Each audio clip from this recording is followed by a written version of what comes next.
Welcome to Norway. You are in the drop zone, and I am JealousFist. Yes, I am. And today, we're talking strategy, which allows you to outplan, outsee, and outfund your opposition.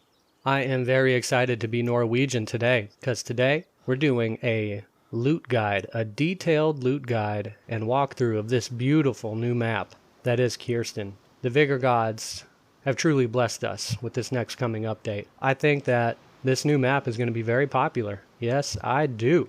To begin with, let's start off with some statistics and just some facts. So I know you guys love stats and facts. You're a bunch of gamers. This is a loot guide. So to know where to go and how far we need to go to get there, we need to know some basic facts, right? So if you are a male and you are naked, naked means no weapons, nothing on you, nothing in your bag. Totally empty. If you run from the north end of the map to the south, naked, as male number 2, it will take you 2 minutes and 16 seconds.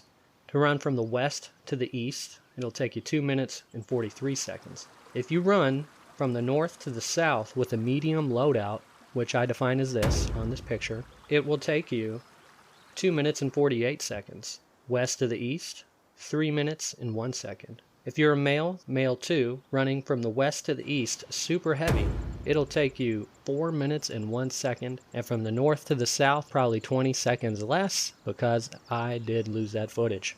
And not to leave the ladies out, you lady Norwegians, a naked female, and I used female 2, for her to run from the north to the south naked, it'll take 2 minutes and 19 seconds. For her to get from west to east naked, 3 minutes 21 seconds. For female number 2 with the medium loadout, again, pictured here, from the north to the south, it'll take you 2 minutes and 28 seconds. From the west to the east, it'll take you 3 minutes and 4 seconds.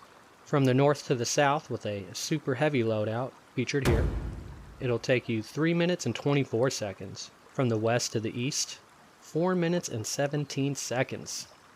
Well, that's good to know, but also, how big is this map? Well, from the north to the south, from the northmost point you can go on the map to the southernmost exit, it's 678 meters. And this was surprising, actually, because it doesn't look like this on the map, but west to east is actually a good distance longer. It is 795 meters. And I did test all this out. I did confirm all that. Your running times may vary, I'm sure, depending on internet speeds, connections, yada, yada, yada. Let's move on to the different areas on the map, the different points of interest, not signal, the disruptive field, but I mean the actual areas. The map of Kjerstin consists of, I'm just going to name off real quick and show them on the map, all of the different areas. In the north here, you have Biff Manor. Due west of there, you have the Fjellbjenen, or however that is said. We'll just call that the dam, and the van, and the dam craftwork, which I believe means something like the van machine, the dam machine room, or the engine room, something like that. To the southeast of there, you have the Vista of St Macon. Then to the southwest of St Macon, you have the plant laboratory. Due south of there, you have Jen's Family Guard. And then over east, in the south, you have Eppelhage. Northeast of there, you have the Forest Nursery, number 193. Northwest of there, you have the Outlanders Camp. And then northeast of there, you have the store, Legronden.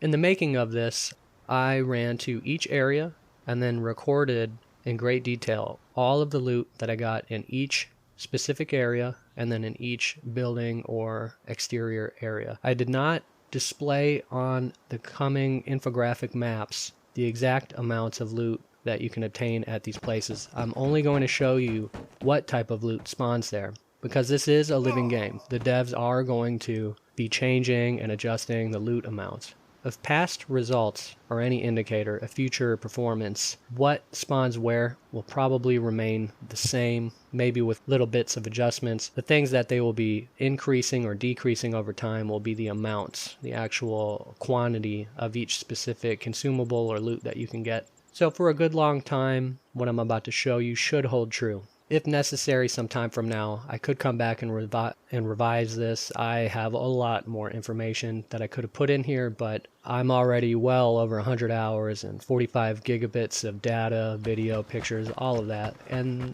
you guys need to see this before the map comes out. I know you guys want this. I've gotten a lot of DMs. So let's get right to it. I'm going to start first with the areas that did not have a lot of stuff. We're going to go from least best loot to best loot in the order that I just decided upon. That seemed to make sense to me, and this is my channel and my video, so you're going to have to deal with it. Starting with the Outlanders Camp, out of all 3 times that I came here to visit, out of all 3 times, all that I received was a few bandages and a little bit of food. That was it. There's very little here. This is a place that I would not go out of my way to go to, but if it is literally in my running path, of course grab what's there, but generally I would avoid it unless you're very skittish. Maybe go check it out. Very pretty though. Vista of St Macon.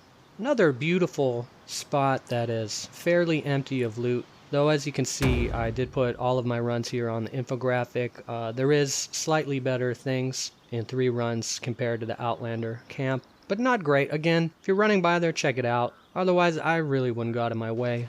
There are some very good views of the dam and of the reservoir below the dam and into the plant laboratory a little bit for you guys that like to snipe. Store Le Grandin. This place has okay loot. It is better than the previous 3.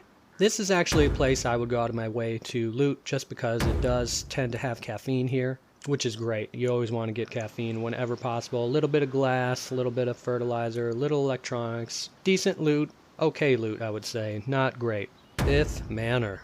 Biff Manor is a very decent loot spot. Plus, it's right by the dam, which is a very good loot spot. If you're by the Biff Manor, definitely check it out. There are more than 1 small blue chests that can spawn there. I believe I did find some blue combination boxes as well. Looking at my notes, later on I might come back and post some other information about those and some other spots. But for now, we're going to leave it like this.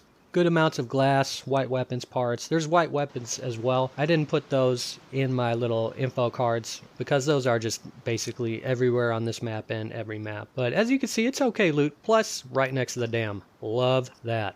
Eppelhage or Eppelhage. Not sure how you say it. This is another good, decent loot area. Plus, it's near the Jens Family Guard, which is the best loot area. You just want pure resources and things to get out with for loot value. Eppelhage has a lot of great stuff. Glass, electronics, small blue chests, blue combination boxes, all of that stuff. If you're around here or anywhere near, definitely come down here to get some stuff. There's probably going to be some good fights down here as well, as you can see just from the footage and the scenery. The Fjell Dam. This is a great spot to get consumables. The entire top of the bridge is just brimming with fuel, food, pings, mortars, transmitters. Basically, most of the consumables are spawning up here. If you don't find a consumable that you're looking for up here, there are a couple of random sedans and hatchbacks and military trucks that will randomly spawn mortars and pings, but generally it seems like a lot of that is spawning up here on top of the dam. In fact, most of the good stuff to get is on top of the dam.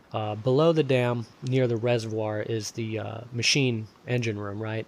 I define the engine room as that bottom landing with the shed on top and the power transformers, and then all of the interior levels as well as the machine room in there. They're all interconnected and easily accessed from each other. You can get to the dam top from there, but it all feels more of a piece together, the interior of the dam with the lower engine room. I consider the dam itself on the top of the dam and then everything below the engine room just for future purposes on this channel and this video. Great stuff on top of the dam. If you're near here and you're a fighter or you're into airdrops, you're some kind of monster, definitely stop by here. Get some ammo, get some pings, get some mortars, get some food, all of that. That's here. Inside the dam, in the engine room, there's not that much stuff. It's very intermittent. It's either pretty good to not good at all. At first I was getting lost in there a lot, but actually after you run it about 10-20 times, it's not that bad. I think the devs are trying to avoid a bunch of camping and a bunch of unnecessary deaths and fights in there because it is very campy. It'd be very easy to set up in there and just murder people unsuspecting as they go by you. So I think they're trying to discourage that by not having too much loot on the inside. There is some stuff in there to get, but I don't think it's worth it really unless you know it's 100% safe. Next up, we have the plant laboratory. This is a very good spot for loot, very good. Plus, a lot of times the signal will appear here, as well as the disruptive tower will be nearby, and it's right by the dam, and not a far run from the Jens Family Guard area as well. The plant laboratory is just full of stuff, as you can see. Lots of great stuff. If you boost the loot even a little bit, there's a lot here.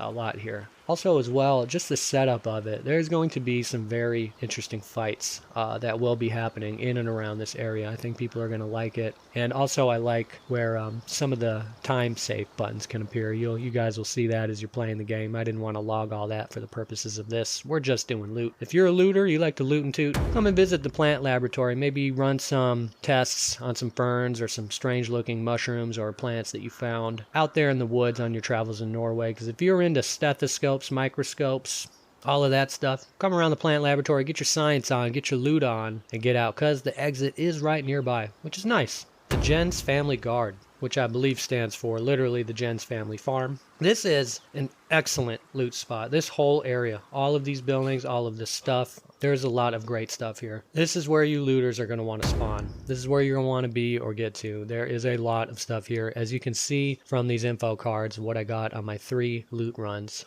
It'll be interesting to see if that holds up in the future. I think it will. They've clearly want this to be the spot, in my opinion, where a lot of people go to get loot.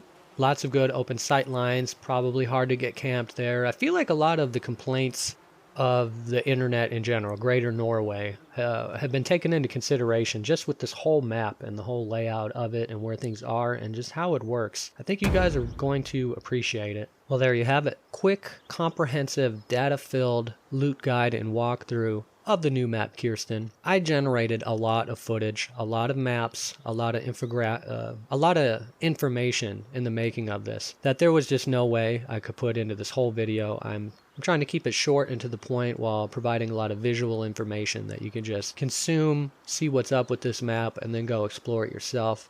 Depending on what I hear about in the comments or if you guys would like it, I am heavily leaning towards making an actual website for myself, for JealousFist, and putting a lot of the information that I generated. I have a lot of maps that I made. I have a lot of good visual information that I could put up that I would like to share that just would not make sense for this video. So if you guys would like that, let me know. Also, I'm thinking about putting some other stuff on the website as well. I've gotten a lot of DMs from various social media platforms. People asking to buy shirts from me, believe it or not. I'm actually kind of shocked by that. So I'm actually thinking about it. I do have the skills now to do that, and I have been looking into it. I'm willing to, but it is some work. So if you guys are into that as well, I was thinking about making some shirts and some leggings for the ladies, so you can put something nice to look on while you're looking at something nice. Please let me know what you guys thought of this video. This is a constant and ever-evolving learning process for myself. If you guys like this, I worked out a whole process of how to make these, and I might do other maps. Though if I do other maps, there's going to be a good month in between them, because this was crazy putting all this together. This was a lot. There's a lot of time. The wife is not very happy with me. Jealous wife, babe. You are an amazing woman for putting up with how little I've been paying attention to the things that actually matter in the making of this for Norway. So thank you. Seriously, thank you, babe. And as always, I am your #1 airdrops retrieved, 10,000 and counting, all time, all systems, and your favorite official Vigor partner, JealousFist. Bye.